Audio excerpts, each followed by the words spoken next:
Craig Soldan is my name, so I've been on the Huron OPP for 24 and a half years. And I've always been in Huron County, which is kind of neat. Some officers travel all over the province and work in different locations. There's pros and cons to doing that, but I've been fortunate enough to be posted in Huron. And prior to that, I sold cars at HMP for 5 years.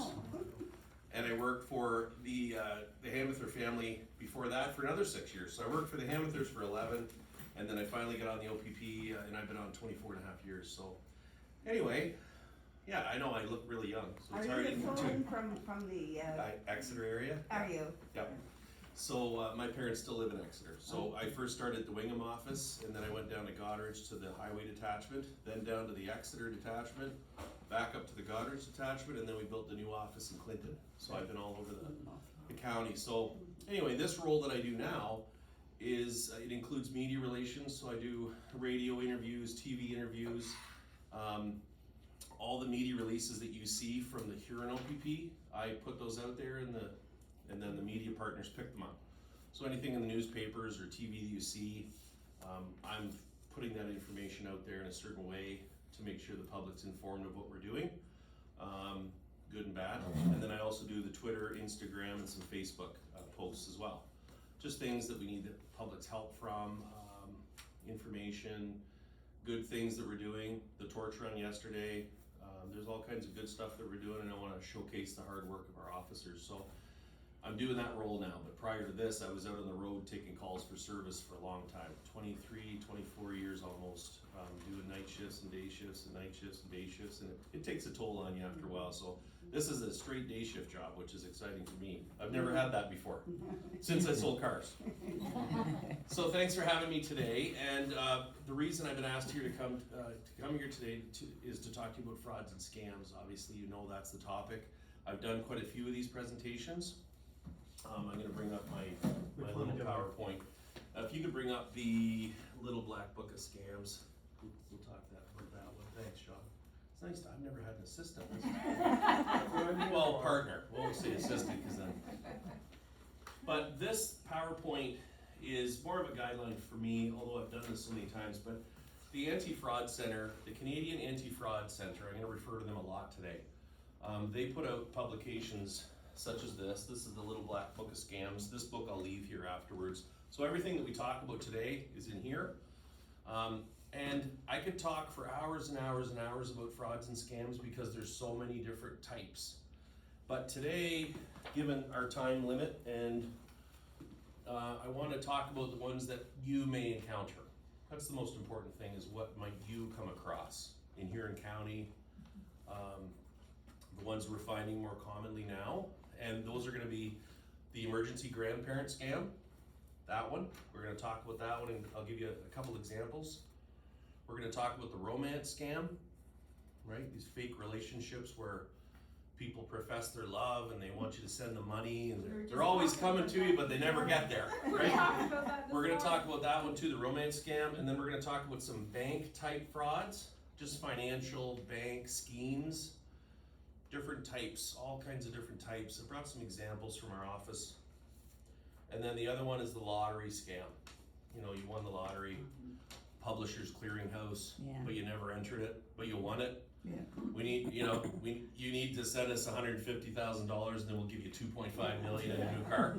And that's exactly it happened to a gentleman here in Huron County. That happened. So we're going to talk about that and real examples of local people that have been victimized by these frauds. I like delivering these presentations to as many people as I can because I really want to protect as many people as I can here in my county, and that's kind of my responsibility, is to get out there and get that message out, and then hope that you share it with your friends and family and whoever, your partners, and make sure that you spread the word too. Because if I have 8 or 10 in here and you all told 2, you can imagine, and then those 2 told another 2, and we keep that going. Quite quickly we could get 1,000 people kind of protected from these types of scams, even if we just talk about the 4. But there are hundreds, there are thousands of different types of creative types of scams that these criminals are trying out there. And a lot of times they're using the internet to access people all over the world, which is pretty easy to do. And the use of cell phones is another one. Home landlines, we get a little bit of that, people calling a home landline, because people still have their phone numbers in phone books, right? I don't know if you do. Does everyone in the room live in the community or live here? I don't really know. In the community. In the community? Some? All? London. Oh, all over the London. place, okay, well, that's good. I didn't know where you came from, if you live by yourself, if you have partners in your home. Obviously, if you live in a setting like this here, you're less likely to be victimized, right? Because you have supports, you've got people right here. You could ask a question if you were doubtful about a situation or a phone call or an email. You've got people you could just, pull in and they would protect you from that.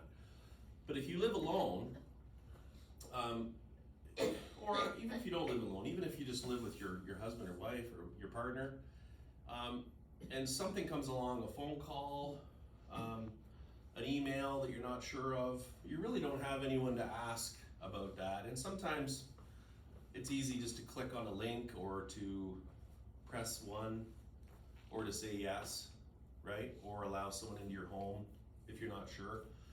And it's easy to be pressured by these criminals. They're very good at what they do. It's easy to be pressured by them, believe them, to trust them, and maybe even give them your money. And that's the problem. We have a lot of people that are, I say it's a problem. It's too bad that I have to say that trusting people is a problem. But when you were younger, was your house unlocked when you came home from school? Yeah. Were your cars unlocked? Were the keys in your cars? Yeah. Did you leave your valuables outside on the lawn and nobody touched them? That's how it was. Yeah. In the what years are we talking here? You tell me. I don't want to guess. Well, the 30s and 40s. Right? Even 50s and 60s, I would say. 50s and 60s. Yeah. And maybe into the 70s. However, so I was born in 72. Don't even work the math out. I'm in my 40s. No, I'm just kidding. No, so I was born in Seaforth, lived in Hensel, then in Exeter. My parents, great people. I was very fortunate to have a family that I do and grow up where I grew up, which is here. And we were very trusting. Our house is unlocked, cars were unlocked. But at some point through my life, I remember the cars were starting to get locked up and the house was locked up and we had a hidden key. And I don't know where that was. I think it was in the early 80s. And I feel like since then, we've had to secure more of our stuff. We've had to lock our houses more and take things inside more because things are getting stolen, and it's too bad that that's how things are going. But that's the reality of where we're at right now. There's some destitute people out there, some desperate people, there's some people that think that criminality is the way to make a living, and they take those opportunities and they just steal. They'll steal things. They'll break into your home. They'll steal your car if you leave it running. There's opportunities that they take advantage of. And with the age of the internet and cellular phones, it's just given them another avenue to meet you and try their scams. So in the room, there's probably people that have had attempts to scam them. Anyone just put up a hand? Anyone had an attempt? Yeah. Like, I don't care if you've sent money, you don't have to tell me that, because you may not want to volunteer that information, but attempts at least, right? The Canada Revenue Agency one on your phone or something, or an email from your bank that's not from your bank. So it's pretty common, because I think most people in this room have experienced some type of attempt of a fraud on them. And maybe there's people in this room that have actually been defrauded. And I'm not gonna ask you to put your hands up, because you might be embarrassed.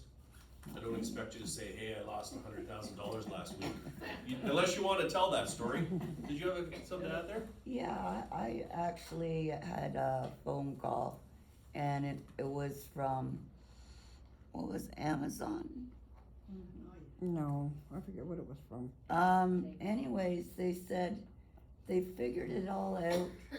I had just woken up, so I wasn't even wide awake. We're going to talk about that. The Yeah. early morning phone call where you're disoriented. And so he's talking so fast. Yep. Next thing I know, her and I were running up to get, what are those cards? Google Play cards. Yeah. Yep. Google Yeah. Play cards. Yep. $600 worth. Oh. Yeah. So then he wanted the numbers. She had run home, talked to her sister. Her sister said it was a scam. She ran back before I could even read the numbers. So they didn't get any Close. numbers and I hung up. Close, but not quite. But that scam there, yeah, Apple iTunes cards, does anyone know what those are? They're like a little credit card, but it's an Apple, company, iTunes card they call it, or a Google Play card, it's like a Visa card, a prepaid thing. So you buy them for $50 or $100, and on the back of them, if you scratch the numbers off and you gave those numbers to somebody on the phone or on the computer, they can use those numbers now and use it like cash. They can go buy things on the internet, or that's all they need. They just need the numbers on the back of that plastic card. So your scam there was someone's like, hey, go buy me some Google Play cards, give me the numbers on the back, and for whatever reason, you owe me money, you're back, you owe taxes. Well, luckily I can't see too good, so I couldn't read them. I needed somebody to read me the numbers. But had you not had her there, you might have gone through with it.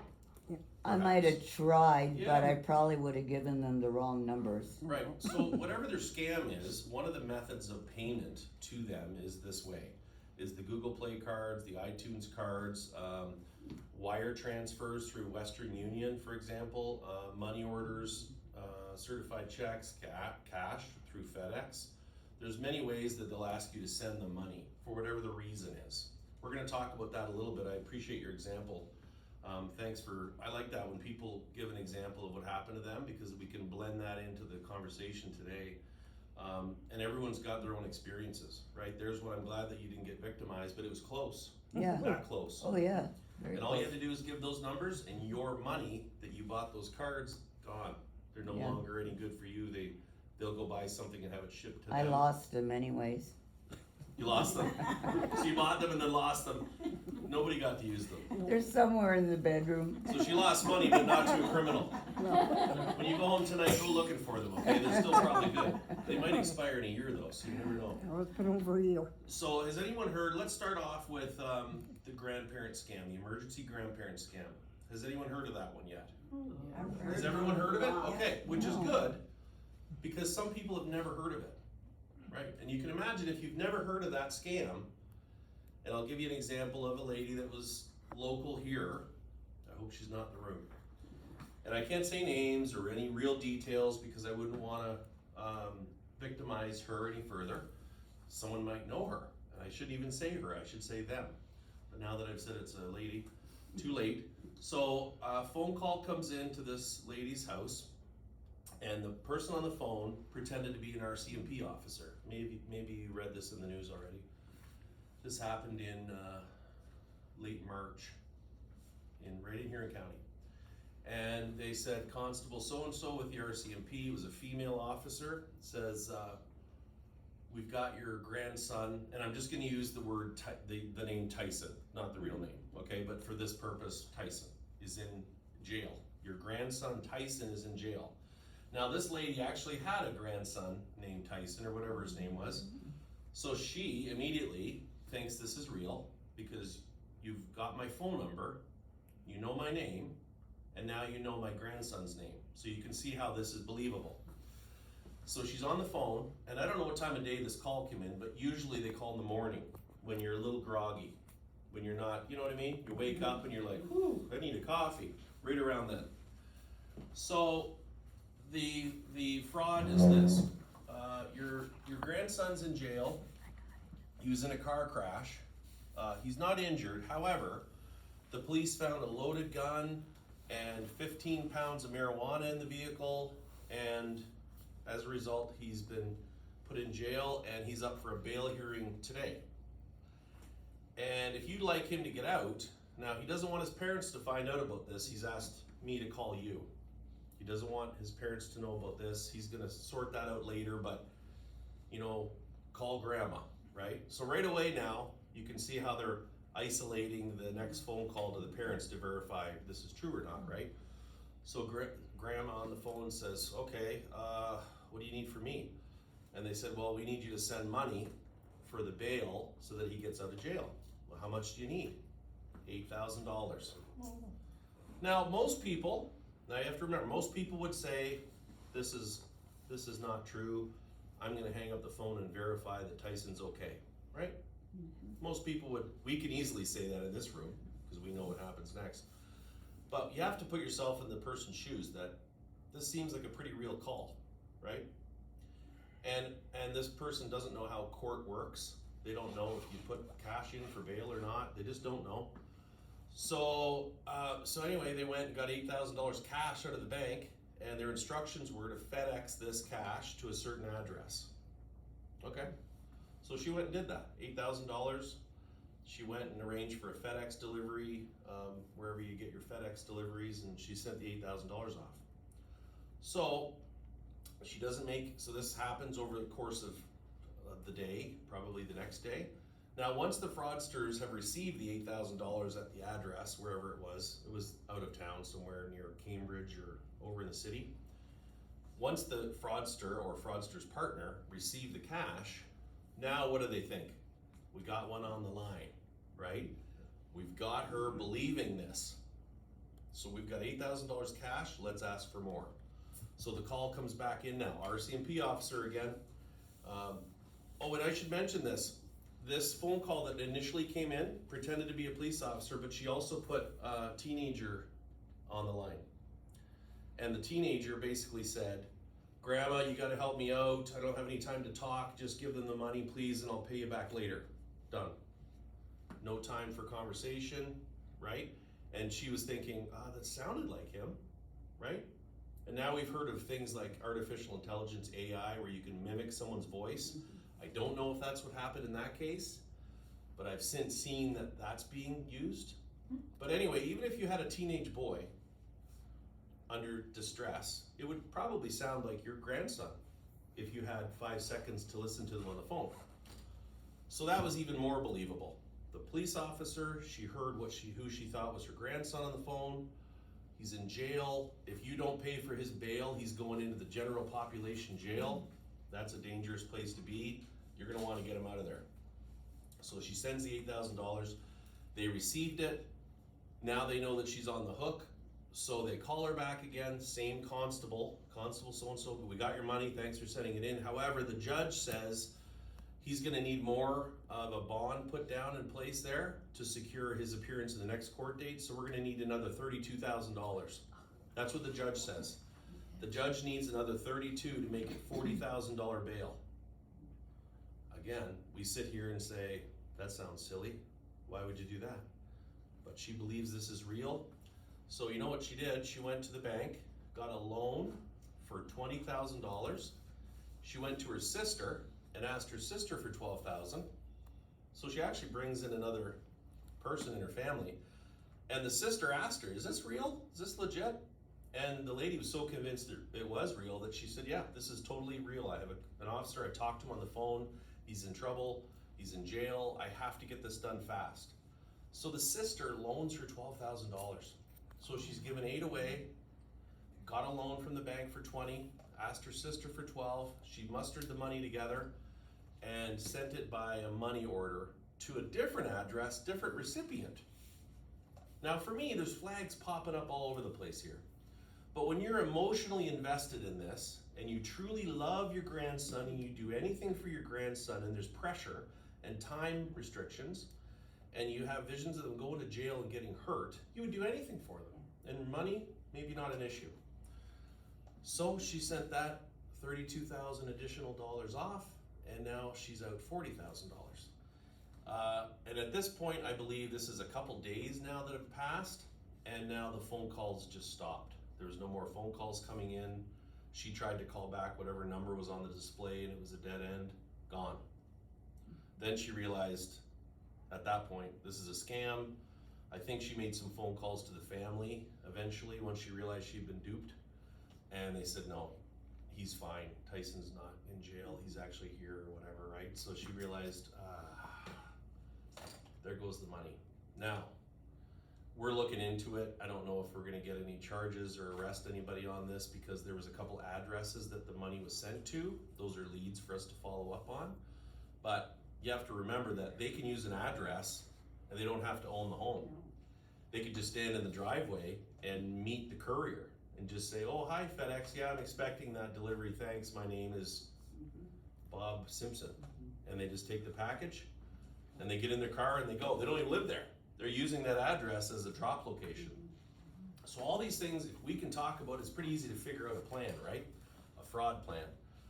So this is what happened to her, and it was a local South Huron woman that lost, and I talked to her on the phone because CTV called me, they emailed me and said, we'd like to do an interview with her so that she can really give a real perspective on this and educate others. And I said, that's a great idea, but I don't know if she'll want to do that. And I said to Scott Miller, I said, I can't give you her name and information, but I'll call her. So here I am, this is funny in a way, because I called her, and I don't know her, and I said, it's Constable Soldan from the Huron OPP. You know where I'm going with this. Constable Soldan with the Huron OPP, and I'm calling to ask you something. I said, no pressure, but I said that CTV News wants to do an interview with you about this, and they would even just do a video of your hands talking. Like, they don't need to do your face and embarrass you, but they just want you to tell the story so that you can help others. And then in that moment I thought, how does she know that I'm a real police officer? Right? It just dawned on me that mid-phone call, I'm like, I know I am, but how does she know now after that I'm a real police officer? It caught me off guard. I thought, oh my gosh, I might have to drive down there. But anyway, I said my name and she says, actually, and I said to her, you may not believe that I'm a real police officer after what just happened. And she said, well, actually I do, because I know you and I know your family.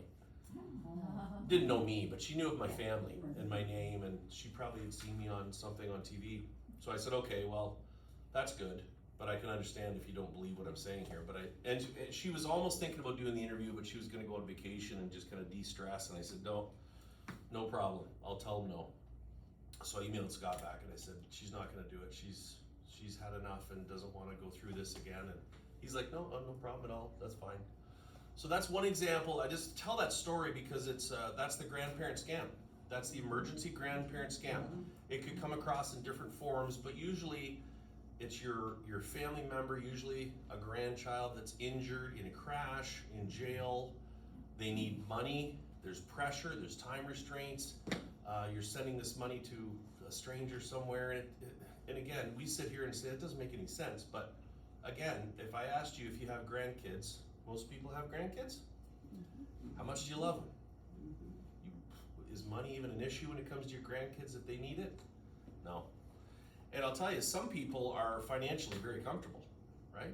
Like $40,000 might hurt a lot of people financially, but if you had $4 million because you sold your 400 acres farm, that happens around here. We've got some really wealthy people all over the county. They've got family money. They might have millions, and if you look at that and say, oh, $40,000 to get my grandson out of trouble, whatever, right? Like, it may not be a big deal, and even if you lost that money, you may not call the police because you're not financially devastated and you're kind of embarrassed. So here's the problem. The Canadian Anti-Fraud Centre, and again, I'm talking about them a lot because all these publications come from there. They are in Ontario, up in Sudbury. They collect all the data and information and fraud information that the public sends them, that the police will send them, and they try to correlate all that and figure out patterns and try to make sense of it all. They don't investigate crimes, but they collect data from the crimes afterwards. They want to know how many victims, how much money we've lost, what type of scams are happening.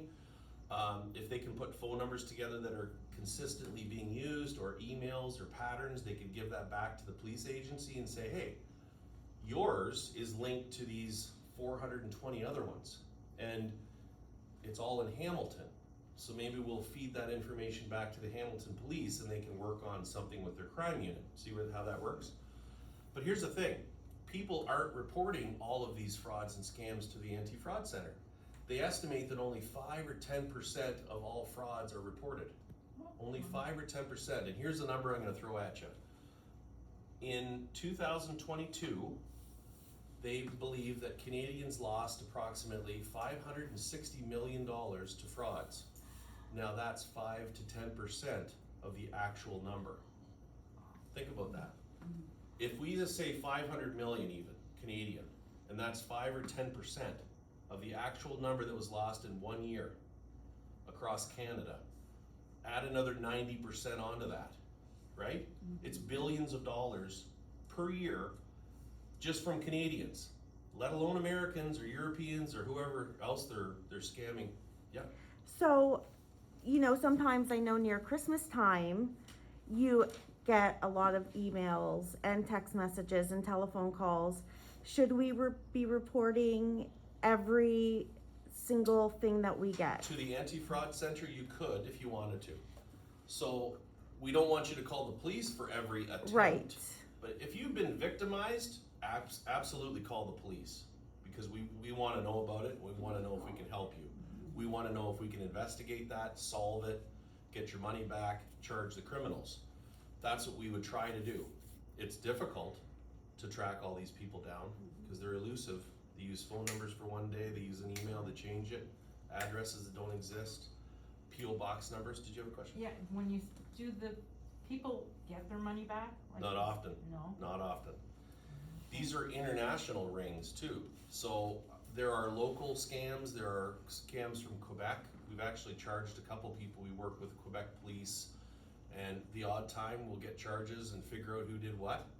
But the sheer volume of frauds, it is impossible to investigate them all and investigate them all properly. And they know that. They know that there's just not enough time and not enough officers to be able to chase down every fraud. It's just it's a vast undertaking that you could never keep up with. And then international, when you send a wire transfer, if you send a wire transfer to an account that was in another country, that money is gone. It just went to an account at a number and it's gone. And then whoever received the money, they'll just eliminate that account, take the money and they run. How do you find that person? It's impossible. They know that. It's easy to do. So this is what we don't ever want you to ever send money to anybody for any reason. You're gonna hear me say that over and over again today. So just getting back to the part where they're kind of using cell phones and addresses and whatnot.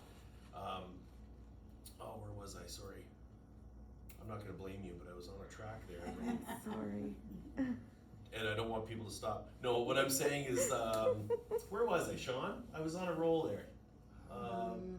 I know, I want to test you and see if you're listening. I was listening. Part of this is just to see if Sean's listening. I'm listening. We can roll the tape back. and- No! I'm just intimidated that you're recording it. No, so the emergency grandparent scam it's very effective. They're using it quite a bit. There's a lot of people, like, we're talking about incomes and people that have lots of money. So the underreported rate, I think that's what we're talking about. Yes. Yeah. Does that mean? Well, it's me. Well, it sounds like my No, rate. it's me. It's $5 in the jar. Oh, no, it's you. Go ahead if you have to take it, it's okay. Do we know how they're targeting people?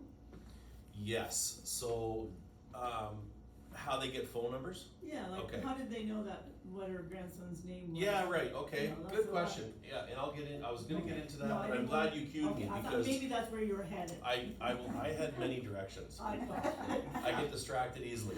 I don't think I have ADHD, but I do get distracted. So it's an excellent question. Where do they get my phone number? How do they know my name? Okay, so I'm gonna give you an example. Who has Facebook in the room? Almost everyone. Okay, Facebook is great for some purposes, but the problem with Facebook, for example, there are many sites. You're putting pictures of yourself and your family, even your home, maybe in the background. Sometimes even an address might be in that photo. And people, if they do a little research on you, like if I put your name in, even from a phone book, I could probably find something on Facebook. Even if I knew Sean's spelling of his name and he made a profile on Facebook, right, in his name. Some people use a pseudonym. But if Craig Soldan created a Facebook account and I made it Craig Soldan or C Soldan, not hard to find.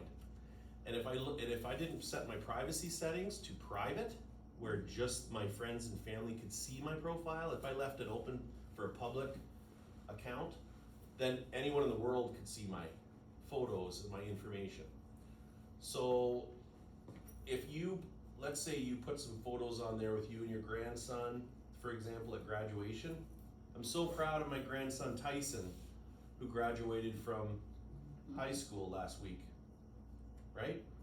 So I've got your phone number maybe from a phone book, I've got your address, I've got your name, and usually when you look at a phone book too, just for an example, if you're married, like you'd have both names, right? But if you're widowed, for example, you might just have your name.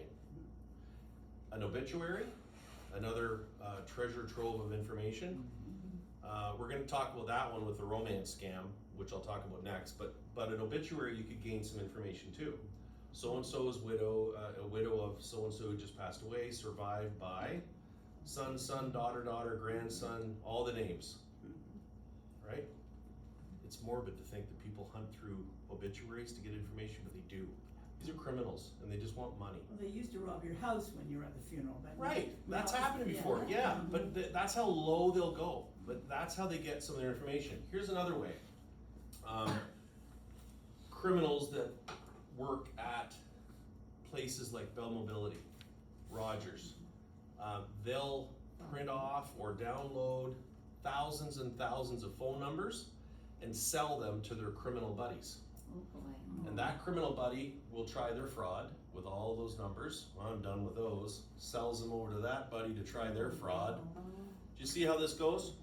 So these phone lists could be sold amongst themselves, downloaded illegally from those places where they might work. There's always dirty employees in everywhere. Even the police has people inside that they're trying to access information for illegal purposes, right? We try to weed them out everywhere. So phone numbers like that, cell phones that way, phone book numbers like a landline would be in your phone book. Obituaries is another way. Open social media accounts. I just use Facebook as an example. Photos, phone numbers, addresses, family information. When you're on vacation, we always tell people post after you get back. Don't post before or during, because then people could know that your home is unattended. You're all at this huge family thing and your homes are empty. That's just another little safety tip. So yeah, addresses, information, be careful how much you post online. Just be careful how much you post, really think about it. Ask the other people, you're okay if I post this with your photo and information? And make sure that your privacy settings are set to private. I don't have my own account on Facebook, but as soon as you set up the account, you can check like private, just your family and friends can see it. But here's the catch with that. You could set your account to private, but your daughter isn't set to private. So when she shares it, if your daughter liked your post and then shared it, now she's sharing it publicly. Do you see where the problem goes there? If everyone had private, it just stays private. But if one of your people that you have, some people have hundreds of friends, how do you control this? How do you control who has private and who has public settings? You can't. So what I always tell people is this: if you post a photo, that photo is no longer yours. Someone can take it, they can steal it, they can edit it, they can pretend to be you. They have your name, they could just pretend to be you. They could put your face and your name on a dating site and pretend to be you. Or another name, use another name, but use your photo and create a new name. I don't like that it happens, but it happens. People can steal your photos. And I'll talk about that again with the romance scam. So to get back to the Facebook part, just make sure Instagram, Facebook, whatever your site you're on, just go in and just double check that your privacy settings are set to the private one, okay? But you can set them after, like I've had Yeah. for a long time, so I can. Yeah, Okay. you can go back and change it. All right. Under your account, it's like a little mechanic symbol, I think. You just click on that, or on your face. You go in there and then you can just check your settings. Okay. Check all your settings. Because when you set your account up, you may not have even known about that. And right now it could be set to a public setting where everyone can see your stuff. And you don't want that.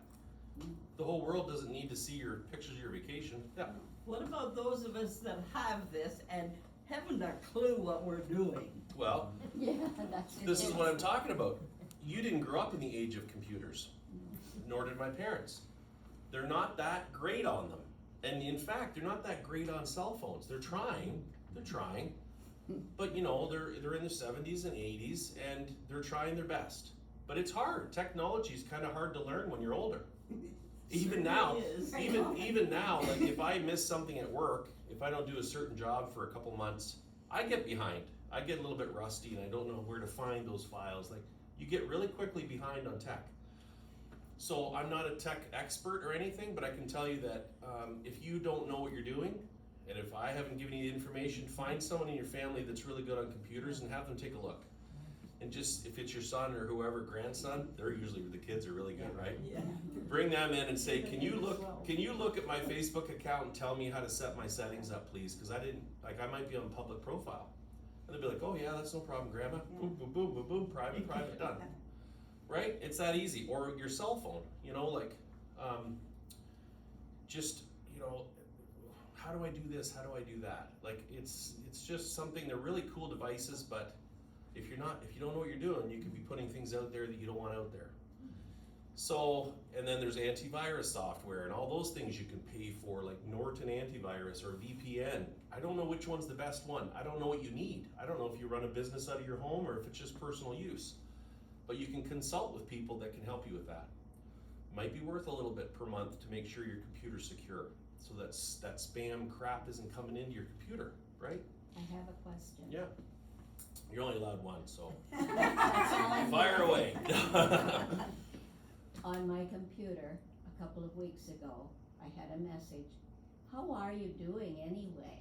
Are you still feeling well? Stupidly, I said, I'm well. But you're And curious. And then I checked with the friend. She did not send me any message. So her account was hacked into.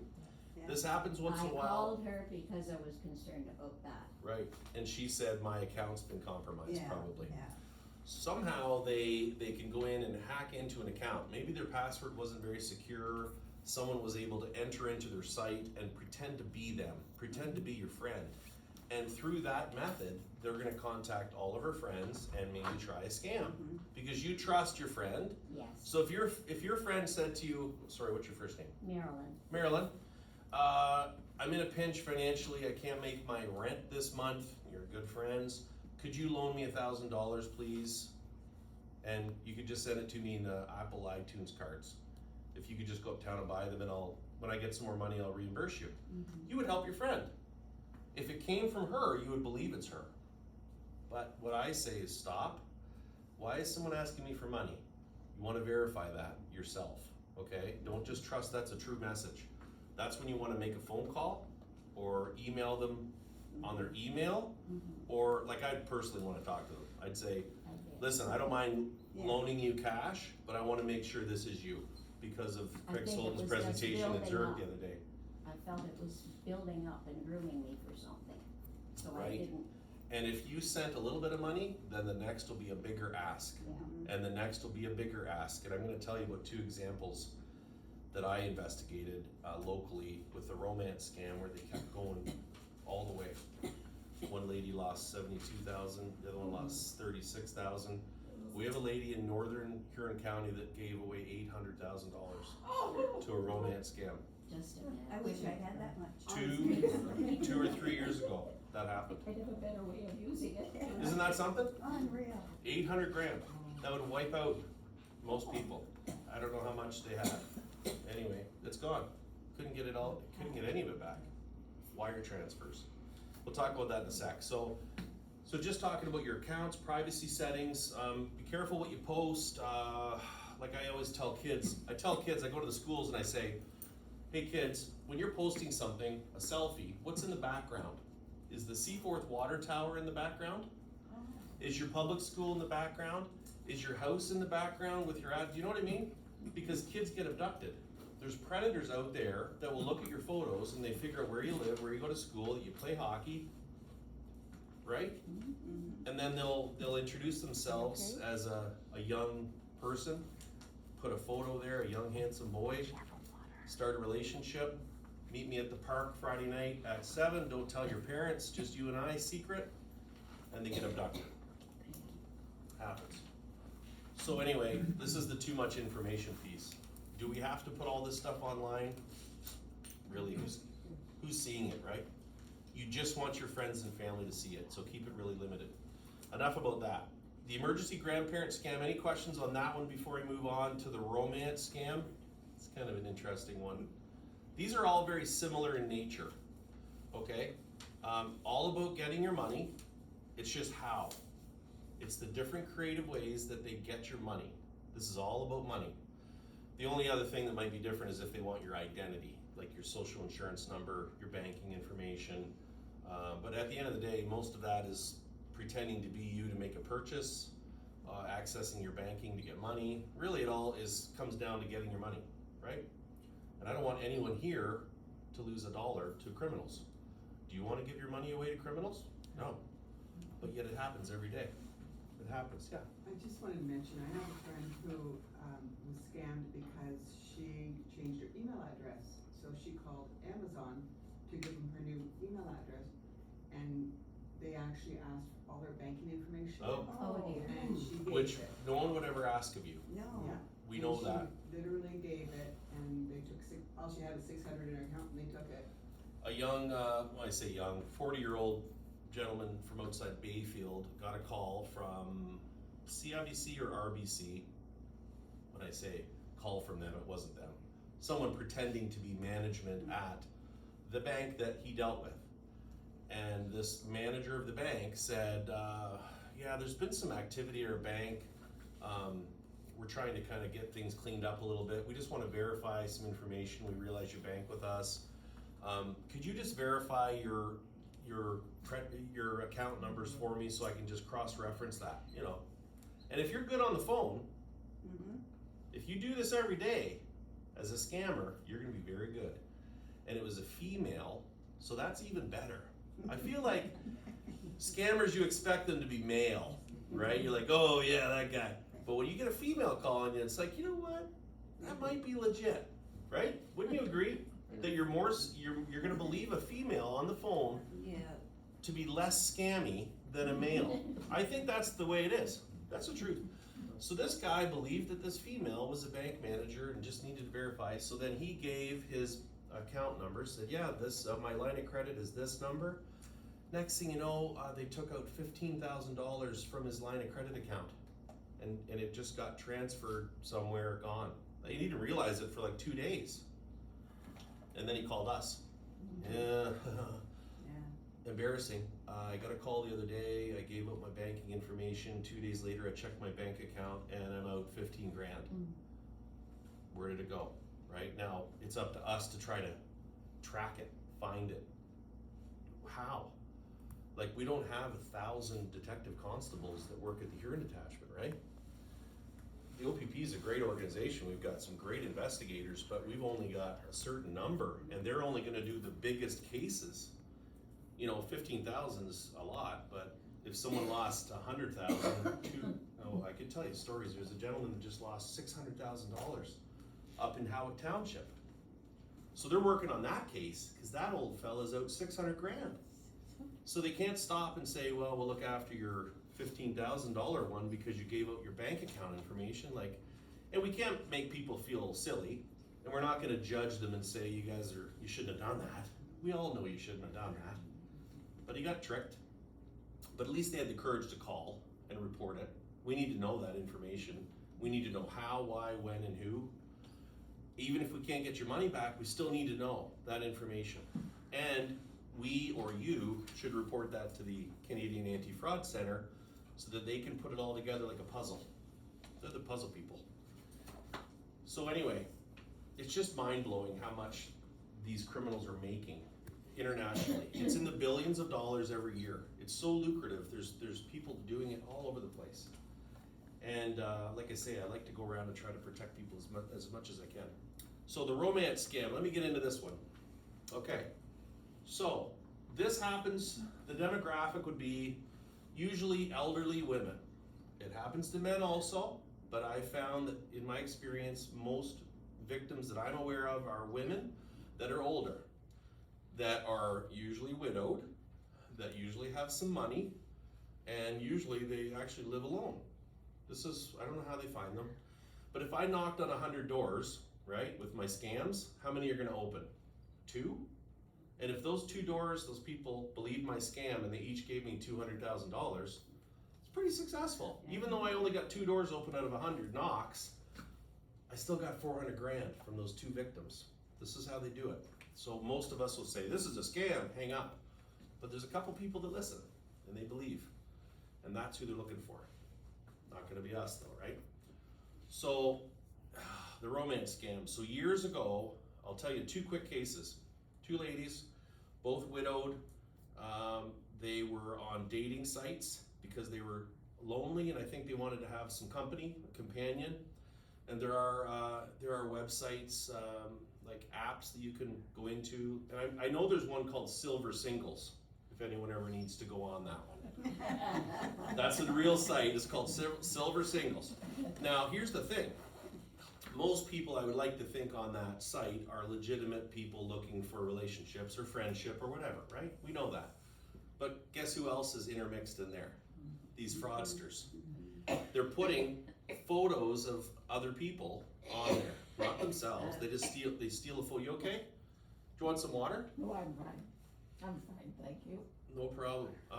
So they'll take photos. Remember we talked about when you post a photo, no longer yours? Anything digital out there, anyone can just snip and sketch it, copy paste it, use it as their profile picture. So in this case, I'll use the one example from Seaforth. This is at least 10 years ago. So this has been going on for a long time. This scam is not new. This romance scam has been going on very effectively for a long time. I got a call, I was working the road. Lady called in and said, I think I've been scammed for $72,000 is the number that comes to my mind. So I responded, I went to her house and I met with her, and as soon as I get in the door, phone's ringing and her computer was going ding, ding, ding, right? I'll get to that in a minute. So I went in there, I'm in full uniform with a police cruiser in the driveway. So I'm a real police officer, okay? That's important. I get in there, introduce myself, I understand you called, yeah, I think I've been fallen victim to a scam. Tell me what happened. Well, 2 months ago, or 3 months ago, let's say, it was months. I was contacted by someone that I met on a dating site, and then she shows me pictures. It's this guy here, right? Now, I know it's not this guy, but these are the pictures she shows me. Handsome, gray hair, 60-ish, in the military. Got a military uniform, you know, looking really sharp. This is the photo. This is who she thinks she's been talking to, okay? And this is who she's been communicating with online, right? My name is so-and-so. She's giving all of her information out. I'm widowed, I live in Seaforth. She's looking for like companionship, right? And this is how she's communicating. And again, maybe not the best on computers, maybe doesn't know about this scam. She has no idea about the romance scam. This is a long time ago. And she's giving all this information, and the scammer, now this is a criminal working somewhere, you could imagine in some warehouse on the phone. Oh yeah, I'm overseas serving in the military. You know, I'm really interested in meeting you. You're beautiful. You seem so nice, right? Compliments, compliments. She feels good. Younger than her, handsome guy in the military, interested in her. She's been by herself for some time. She likes this. This feels good. So she keeps going. Yeah, no, when are you gonna come see me? Oh, I'll be there soon, my love. And here's one of the common things they do. They profess their love very quickly, right? They profess, within weeks, they're in love with you. Never met you, but they love you, and they can't wait to get there. And I just need to get my passport and a plane ticket, and once I finish serving here at this, it's not always the military, this was this example. As soon as I'm done serving my term, I just need money for a passport because they're withholding our pay, like it just excuses. So she sends him some money. This is the first thing that happens. Here's some money to get a passport. I don't know how much it was, doesn't matter, $1,000, whatever, right? But this is the thing. She went down to the shipping store. Remember the shipping stores that we had in Clinton and Seaforth? They used Western Union to wire transfer money. So she went down there and went into Western Union and said, I'd like to send $1,000 to this address, just a number, an account number, wherever it was. And the person at Western Union, you know, it's none of their business. No. Sure. And they get a commission on what's sent. So they're not gonna call the police and say there's an 83-year-old lady in here sending money to whatever, right? They're just gonna do their job. So they sent the $1,000. Now the scammer receives the money. And what do we have? We got one on the hook. Same thing, right? We've got a sucker. We've got one that's believing this scam. So let's keep her going. Now I imagine the criminals have different levels of expertise in their room. They've got your basic callers, and then they've got the advanced people that are really good at this. So once you get one on the line, you're gonna pass the file over to this guy. We got one here sending money, right? Your name is Steve and here's your script, right? All right, thanks, and they keep it going. Now, she is certainly gonna hear the voice on the phone, but still, it's overseas, phone communications. So now the next thing, just need some money for a plane ticket. I'll get to Toronto, I should be there in 2 weeks. I'll book the plane ticket, but they're really expensive because the rates went up. I just need maybe like 2,000, could you help me out? Now remember when I said that people have money, right? This lady had some money. So $2,000 for her, not a big deal, right? This is someone in love with me. And I can't wait for him to get here because he's handsome and he thinks I'm beautiful. And he's in love with me and I'm lonely, right? So $3,000, okay. So she sends the additional $2,000 by wire transfer. Now this is happening every other day. She's sending money for all kinds of different reasons, okay? And then she shows me a picture. Yeah, he was even in a car crash. This is him in the hospital bed. And she shows me a picture, though this is funny, but not funny. So it's that military guy, okay? Just his face is cropped on another person's body laying in a hospital bed.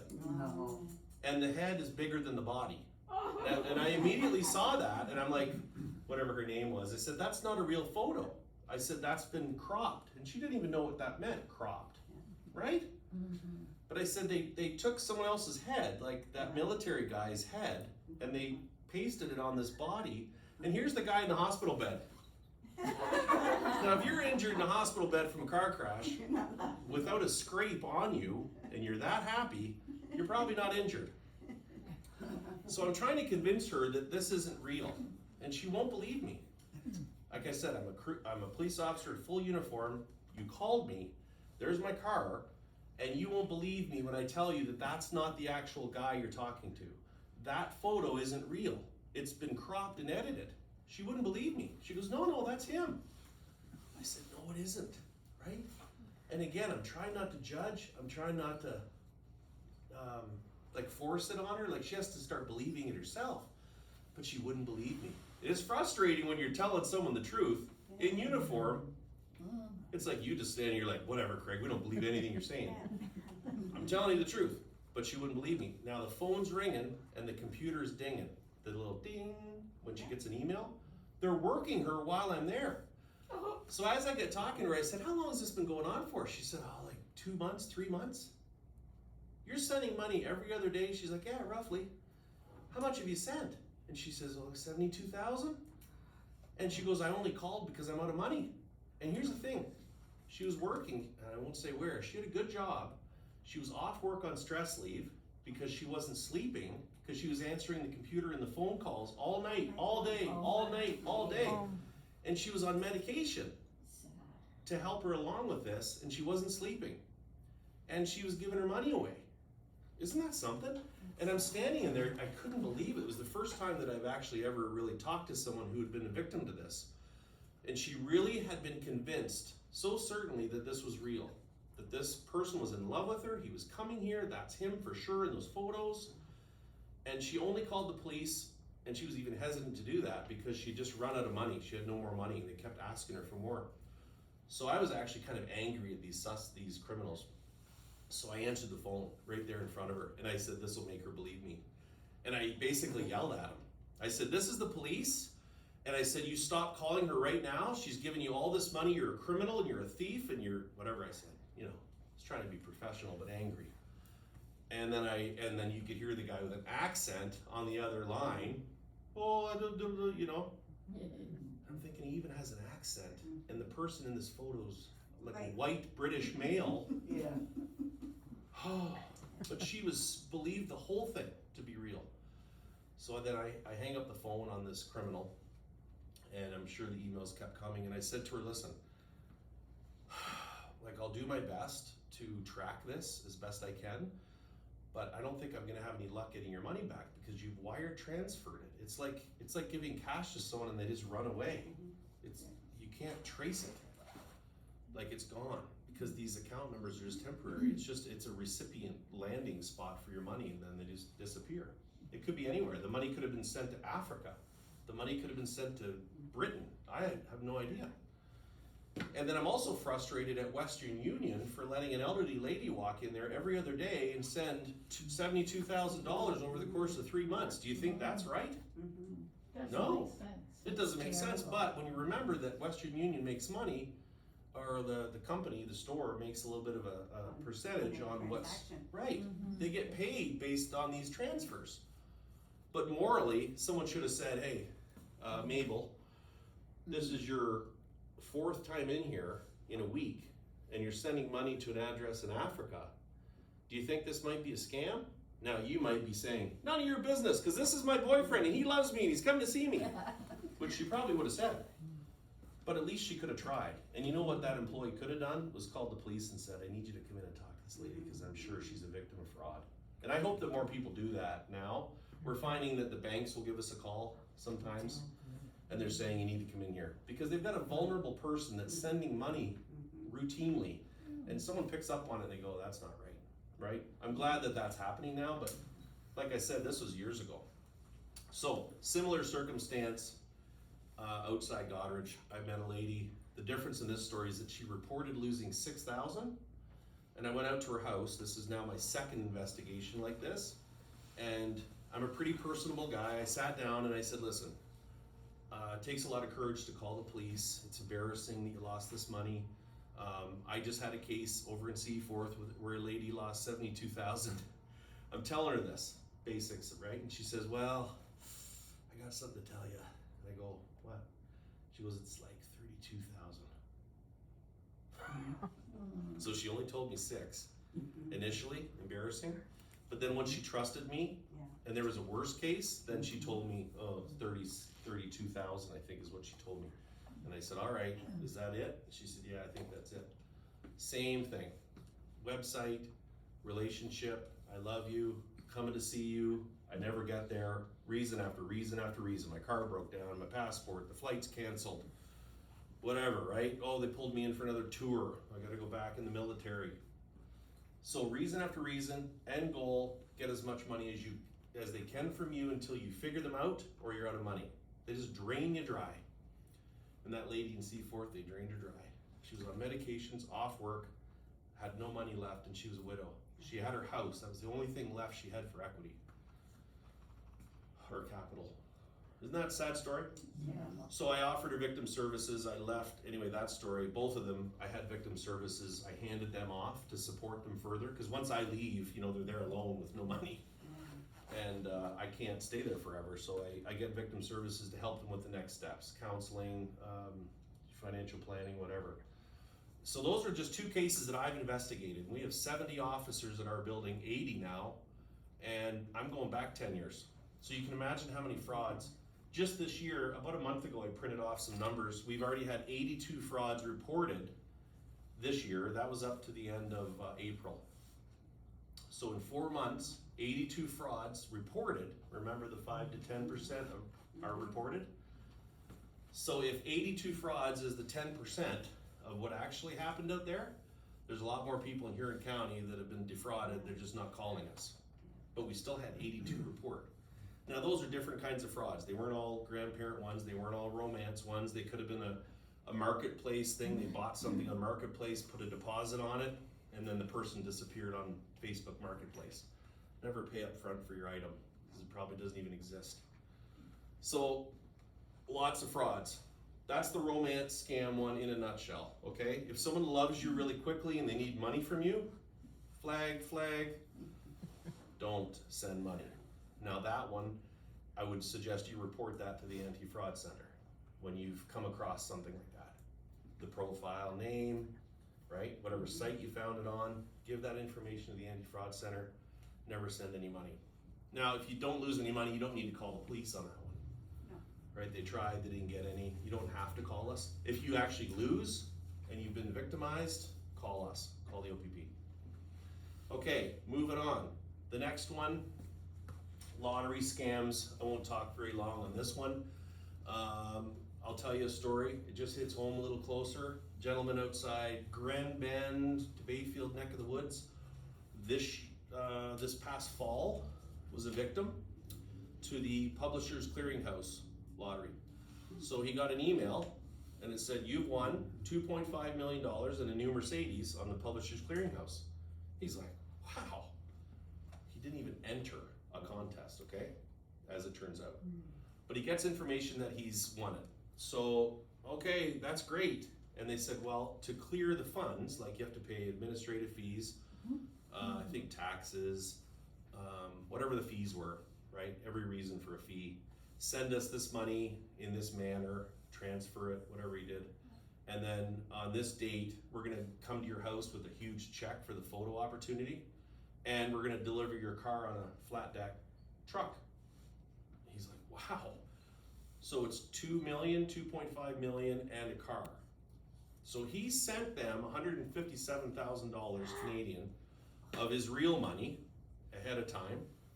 And on the day that he was supposed to meet them at his house, he's standing there. They told him, dress up because you're going to be posted internationally. He's out there with a suit, this poor fella, looking good, waiting for the truck with the car. And guess who came? Nobody. Now that's embarrassing. Still had the courage to call the police, right? But a horrible situation. $157,000 real money gone. No one showed up. He'd been lied to. He believed he won the lottery. He was excited. The day of, nobody shows. Isn't that something? That just happened. And you think, how did that happen? It happened. It just happened. Because people get excited. I want to win the lottery. Like if someone told me I won something, I want to believe it. It's a positive thing. And then you have to find ways to rule it out that it's not true, which isn't very fun, right? Like, oh, I didn't win. Or just like, oh, that's not a real romance. That's a bummer, right? You want to believe it's real. You want to believe it's a positive thing. So that's the lottery scam. If anyone tells you won something, first of all, ask yourself, did I enter the contest? Right? Most times, like Lotto 649 is not gonna email you and say you won. There's actually a $70 million ticket that expires on June 22nd. Someone won it last year in Scarborough, and they haven't claimed it yet. And they have until June 22nd to claim it. But they're not out going to find the person and they don't want to give the 70 million away. You got to come to us. So that's not how they contact you when you win. Now chase the ace and whatever they'll call you, right? You give your phone number and all that stuff. But anyway, verify this stuff before you believe it. Verify that you entered. Verify it's real. Make your own phone calls yourself to the company. You know, just because they call you, you hang up and you make your own call with the real number you find. Do your verifications and then go further. That's a lottery scam. Moving on to the next one. Bank-related frauds. We touched on the one earlier where the gentleman gave away his bank account information. This is all this is about. Banking information, no one is ever going to ask you for your banking details. No bank is ever going to call you and say, I need your SIN number and your bank account information. They already have it.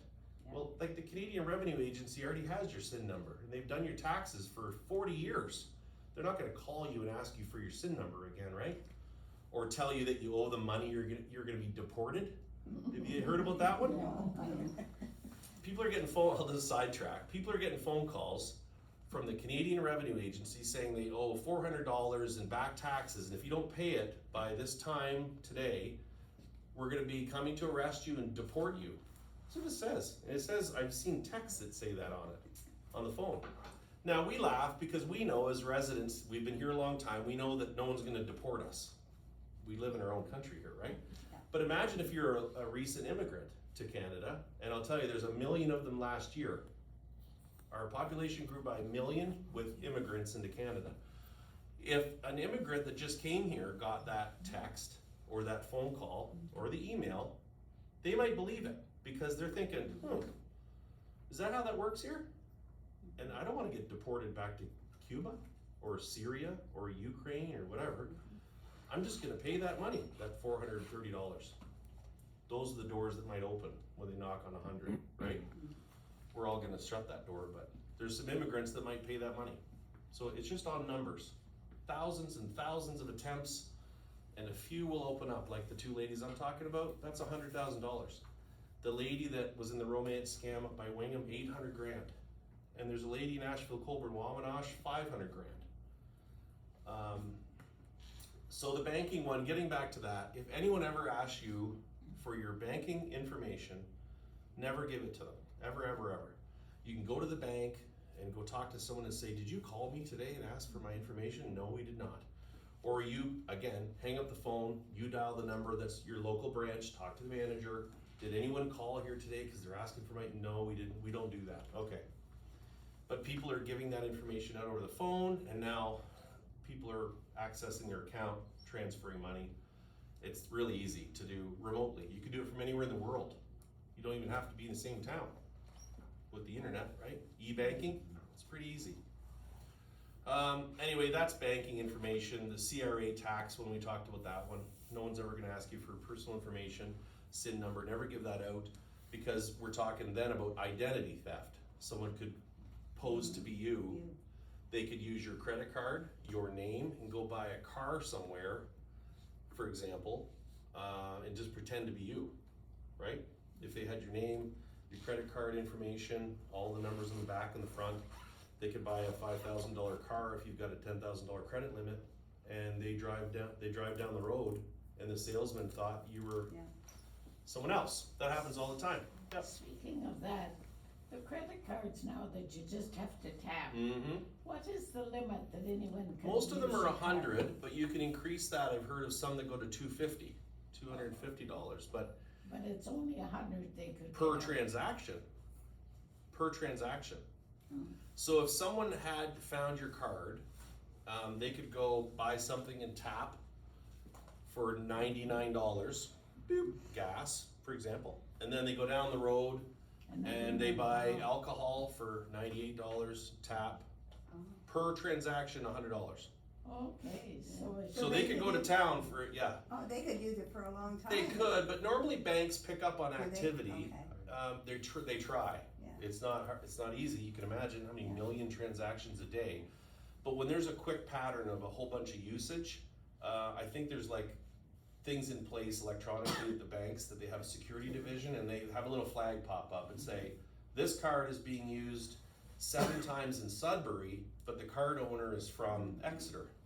Yeah. So people have gotten calls before, and they say, or an email, or their card gets frozen because of that suspicious activity. And then you have to call and verify that you're using it in Sudbury. I'm on vacation, I'm in Sudbury, that is actually me that's using that card. Or some people, before they go on vacation, they call their bank and they say, hey, I'm heading to Italy for 6 months. I'm gonna be using my card over there, just so you know, if you wanna make a note on my account, right? Smart to do that ahead of time, because otherwise they're gonna think it's stolen and being used illegally, unauthorized in some other state, country, city, those things. So, That's why this tapping, when it first started, I thought, is that a good idea? it's handy, it's really Oh, it's convenient, handy. even Tim Hortons adopted it. Yeah. Remember, they wouldn't even take those initially, but now they do. Boop, boop, boop. Yeah. But the better thing to do is to put your card in and have a PIN number and just protect it. Don't let anyone around see you, and make sure there's no little cameras that are looking down. Because to be honest with you, I don't trust everyone that works at variety stores. Okay. You know, these cameras, right? If you're just sitting there going like this with your PIN number, I don't know, I don't really trust that. I try to hide it, even if it's just the cameras in the store. Just put your hand over it. It's nobody's business. What are you gonna say? Don't put your hand over that? Yeah, I can if I want to. It's my PIN number, right? What are you doing standing so close to me, looking over my shoulder, right? Get back. Put my PIN in. So, yeah, be careful. And I can talk about personal safety and all those things too. Like, I will talk about that's important. We walk around with purses. Purse. Everyone's pretty much got a wallet or a purse here, right? You've got yours strapped right onto your body. A little harder to take that, right? But think about it when you're walking around, even in these beautiful little towns, right? Oh, I trust everyone in Zurich. I trust everybody in Seaforth, you know? I'd love to think that you could. But unfortunately, there's desperate people that will take advantage of the opportunity to grab your purse and run. Or bike by, grab your purse and go. And then they can tap, tap, tap, take your cash. You might have had a necklace in there, I don't know. They use what they can and then they scrap it. We might catch them because they're local and it's a little easier with video surveillance. More people have video footage. We're getting better at catching the local people, and we would know who would do that kind of thing. We're getting pretty good at knowing who's around here. And speaking of that, I saw on television where the FedEx guy Yeah. was delivering a parcel, went up on the front step, on the front porch, and they have to take a picture that they've delivered. Yes, yeah, to prove Took a that they delivered it. Oh, Looked my. around and he carried it back to his Yeah, truck. carried It was it, something he wanted. Mm-hmm. Like I said, there's crooked people in every business and industry, unfortunately, I right? couldn't believe that one. So that whole idea is to prevent porch pirates from stealing your package. So they prove that they've dropped it off. Do you know this, that even those drivers have to come in, back up, and get in position to leave before they can get out and deliver your package? There's a GPS that sees them moving and turning around and everything. They monitor every movement of that vehicle. So everything's tracked. They have policy, how to get in, and you can't pull in, deliver, and then back out and go. It's gotta be all the maneuvers first, then deliver, and then go. It's very particular. But yeah, that's surprising that he didn't think he wouldn't get caught. I have surveillance on my home. I'm gonna talk about that quickly too. I would suggest investing in some kind of video surveillance at your home, in or outside your home. Years ago, I would say that's really expensive and you probably wouldn't want to spend thousands of dollars to do that. But I just bought a 3-camera system for $499. It's wireless, really easy to install. You just change the batteries, you plug them in, they're rechargeable, and it goes right to your phone. So if someone's at my house, it'll tell me there's a car at your front door. So then I look at it and go, oh, that's the FedEx person. Or that's my son who came home late, right? Or he got picked up by his buddy. But anyway, if someone ever breaks into your home, nice to have some video surveillance so you can tell the police it's a black truck, 2 people, they went in the front door, whatever. Probably cutting into your time, Sean, sorry. I'll finish up soon. So I would suggest folks leaving exterior lighting on around your house. It doesn't cost much, especially with LED lights, cheap. Leave them on. Bad guys don't like light. Bad girls and guys. Criminals don't like being lit up around a property.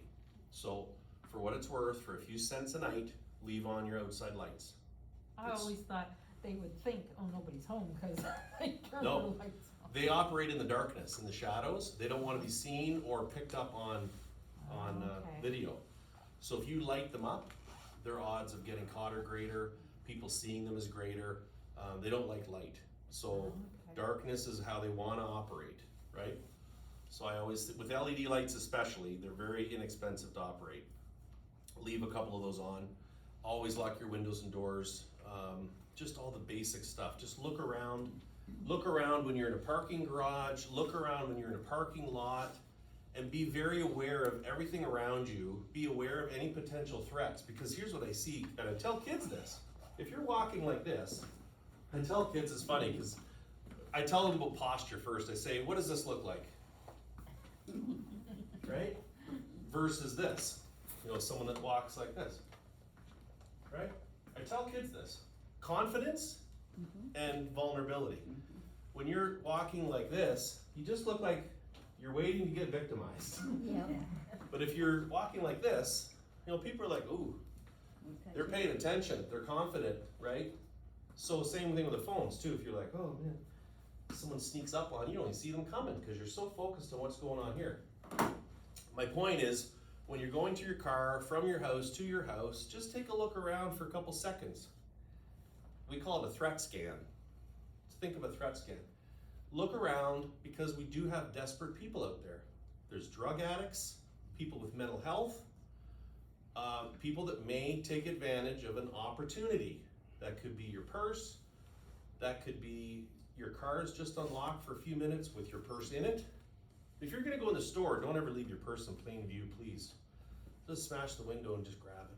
Hide it with a jacket or a blanket or something like that. Doesn't take long. Just those general, you guys probably already know all this, but it's good to talk about it, right? To remind you so that you're safer and you're more prepared. So when we talk about all the frauds and scams, I just talked about those 4 main ones because we see those quite a bit. We're still getting people victimized by those. Another thing I'll talk about quickly, and then I'll let Sean take over. If someone comes physically to your house, we never talked about this type of thing, to sell you something, to tell you that they need to look at your furnace because you may need to service your furnace, and they're pushy. They're kind of like working their way in your door. So I tell people, really, these days, don't even open the door. It's locked. Look outside. Who is this? I don't know who that is. You can talk to them through the door. Because everyone thinks they have to open the door and be polite. But what you've just done is open the security for your home, and they can just barge right in and shut the door. Now it's just you and them in the house. Imagine me, I'm the criminal, and you. Yeah. And we're inside the house alone. You're knickered, Marilyn. Right? Yeah. You shouldn't have let me in. Knickered. Yeah.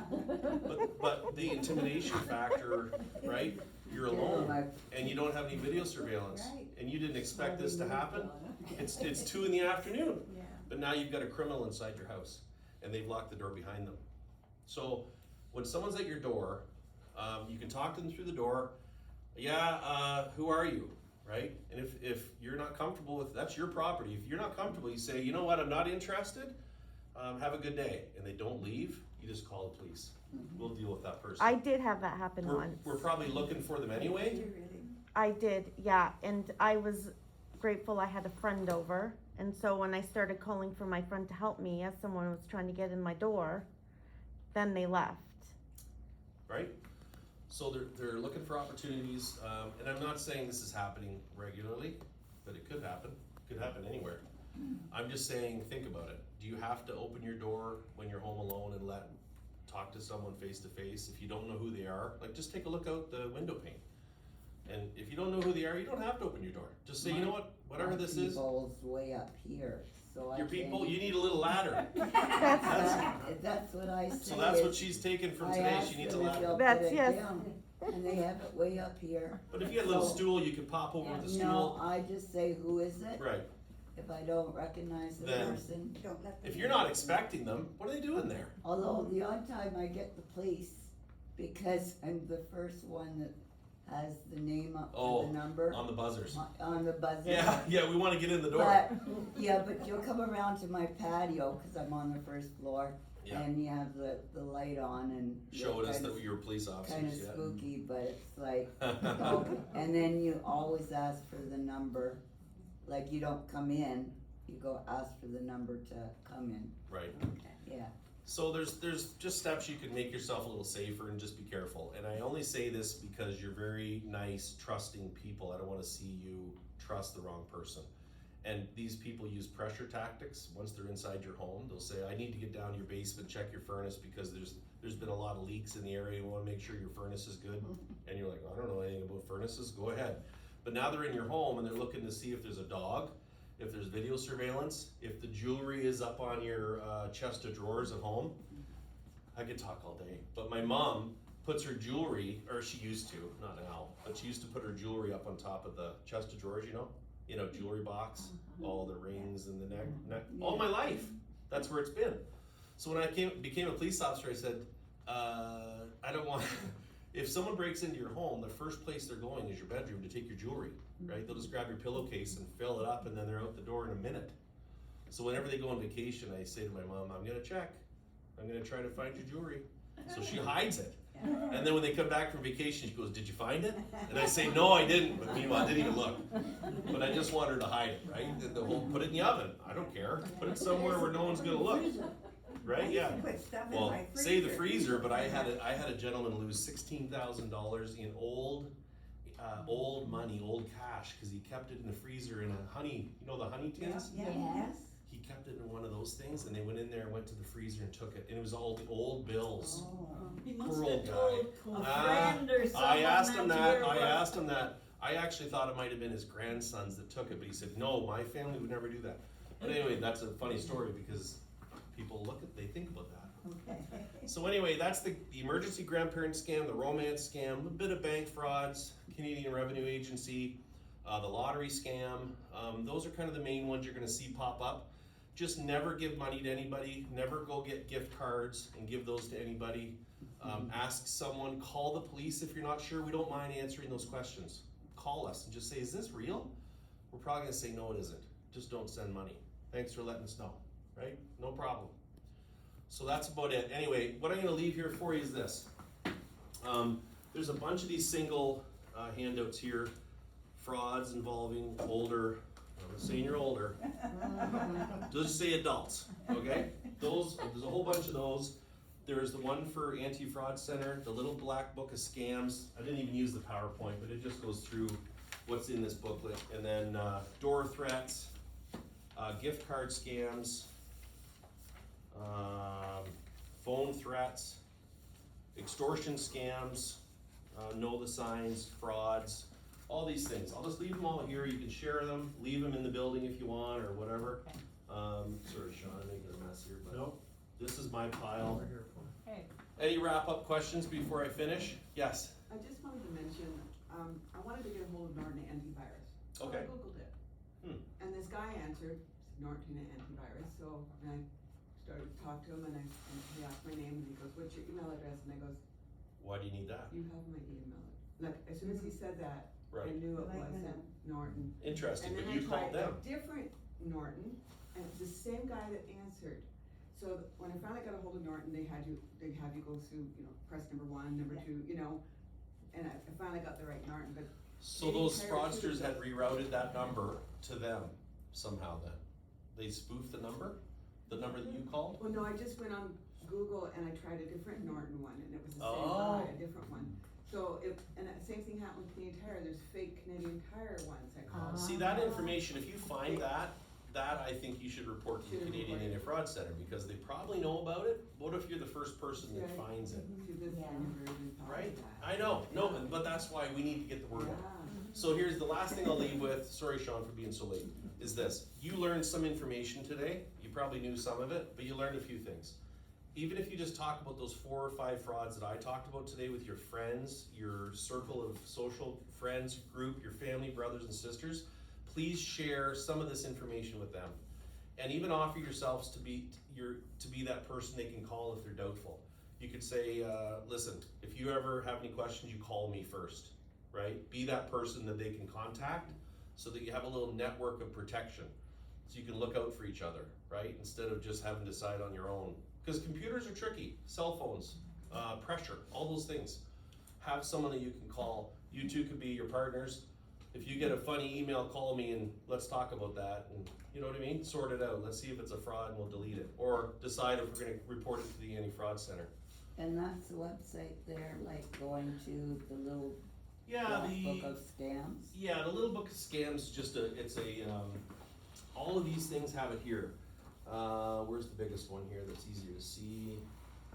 There, this one here, the Fight Fraud.